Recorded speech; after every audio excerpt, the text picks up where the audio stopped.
L'ADER qui fête ses 5 ans, ce n'est pas juste que de l'autosatisfaction, c'est aussi l'occasion pour l'ADER de raconter son parcours aussi, avec tous les jeunes et entrepreneurs femmes et jeunes du Sénégal, mais également avec toutes les problématiques qui sont posées en route. C'est une structure jeune. J'ai tendance à dire que c'est la dernière née des structures de l'État en charge de l'entrepreneuriat, des problèmes inhérents à toute structure aujourd'hui, à savoir donc le financement. La demande est très forte. Quand on dit qu'aujourd'hui que l'ADER, c'est plus de 230 000 bénéficiaires et que c'est 110 milliards de francs CFA qui ont été injectés, c'est également autant, pour ne pas dire plus, c'est 450 000 demandes aussi qui n'ont pas été satisfaites. Tout ceci pour dire que c'est grâce à un partenariat que nous souhaitons le plus large possible, que nous espérons pouvoir aller encore beaucoup plus loin.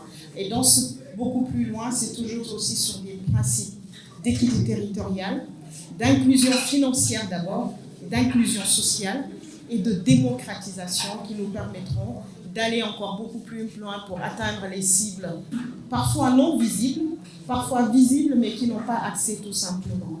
Donc aujourd'hui, l'ADER, l'ADER apprend à tirer des leçons de son vécu, de belles choses, des réussites, mais également des échecs sur lesquels nous allons grandir, nous allons nous nourrir pour améliorer. Donc c'est surtout de l'agilité dans ce que nous faisons pour nous adapter aux besoins socio-économiques, pour nous adapter au contexte mondial tout simplement. Avec un parti pris toujours, et ça je pense que c'est dès sa création, femmes et jeunes du chef de l'État, mais également en allant beaucoup plus loin dans le financement de l'autonomisation.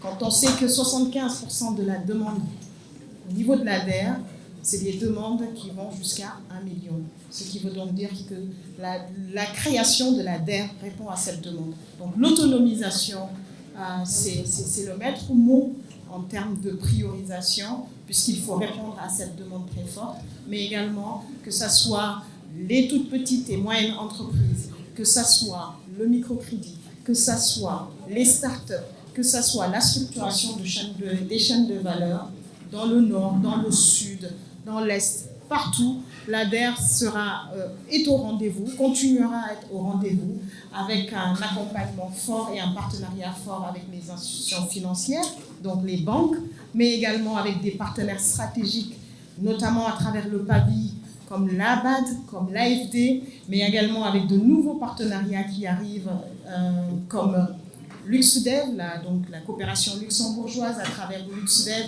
mais également Mastercard Foundation, entre autres, qui nous permettront d'adresser encore plus, puisqu'une demande très forte qui demande qu'à être satisfaite et nous permettra aussi de répondre, pas entièrement, puisque l'exhaustivité malheureusement ne peut pas être atteinte, mais en tous les cas en ciblant davantage sur ces principes d'inclusion, sur ces principes d'équité pour nous permettre de répondre. C'est 5 ans de vécu, mais c'est également 5, pour nous, c'est encore 5 autres années qui doivent nous permettre d'aller beaucoup plus loin. L'ADER, c'est un modèle aujourd'hui.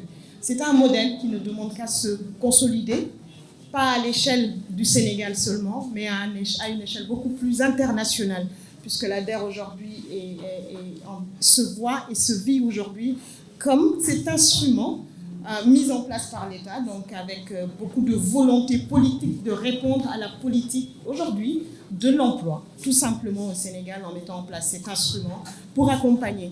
Donc beaucoup d'espoir, c'est un instrument qui suscite encore beaucoup d'espoir, qui suscite aussi beaucoup d'attentes, mais suscite aussi beaucoup de frustration.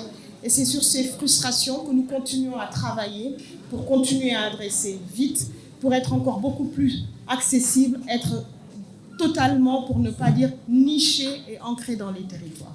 Le niveau de recouvrement de l'ADER dépend des produits, bien évidemment. Aujourd'hui, on a tendance à dire que le nanocrédit, c'est donc ce produit phare de l'ADER, aujourd'hui, où on a plus de 125 000 bénéficiaires, on est à plus de 32 milliards.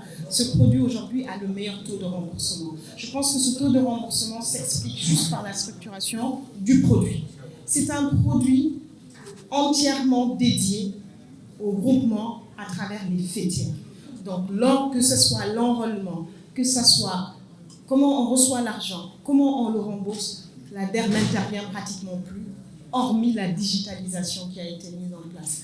Pourtant, c'était cette population, puisqu'on disait à risque, puisqu'on se parle des groupements de femmes, des GIE ou de jeunes, et pourtant c'est le meilleur taux de remboursement parce que derrière, il y a du revolving, parce que derrière aussi, on passe des échelles. Donc tout ceci pour dire que tout dépend du produit. Quand on va sur tout ce qui est structuration de chaîne de valeur, nous n'avons pas non plus de problème de remboursement. Quand on travaille sur la filière sel, ou la mangue, ou l'anacarde, ou le lait, etc., nous n'avons pas ce problème de remboursement parce que chaque point de création de richesse impacte l'autre, qu'on soit récoltant, producteur, commerciaux.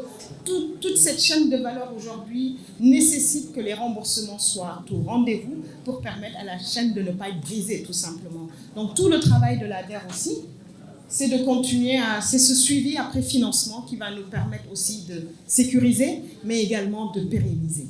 Pour les petites et moyennes entreprises, c'est là où le taux de remboursement est le moindre, effectivement. N'oublions pas que nous avons vécu la période Covid avec un ralentissement, pour ne pas dire un arrêt sur les remboursements, comme beaucoup de structures l'ont été par la volonté de l'État.